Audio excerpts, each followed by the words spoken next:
جنت سے جوڑا لے کر آ گئے.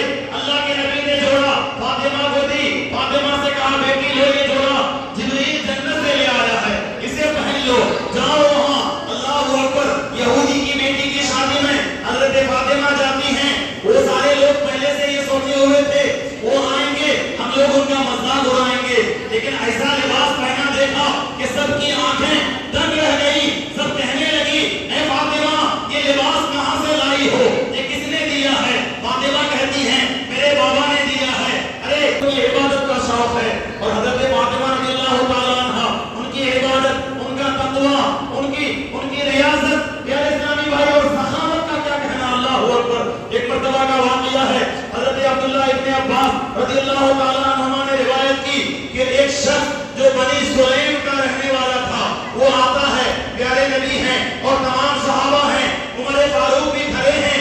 وہ ظالم آتا ہے اور آگے کہتا ہے اے محمد بن عبداللہ تم ہی وہ جادوگر ہو جن کے سائے زمین پر نہیں ہوتے.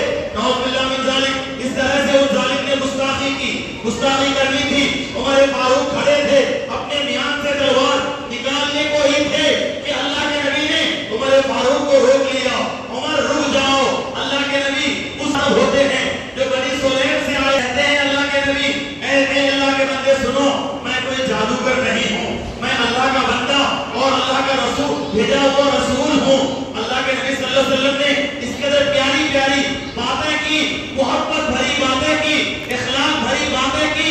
پیارے آقا کی اخلاق کو دیکھ کر وہ جو پیارے آقا کو قتل کرنا چاہتا تھا وہ فوراً کہتا ہے ہمیں کلمہ پڑھائیے اور مسلمان بنائیے. وہ شخص کلمہ پڑھا, مسلمان ہو گیا. پھر پیارے آقا نے پوچھا اے انسان یہ بتا تمہارے پاس سامان ہے کہ نہیں, کچھ کھانے پینے کے سامان ہے, یہاں سے جانے کے لیے کچھ سواری ہے؟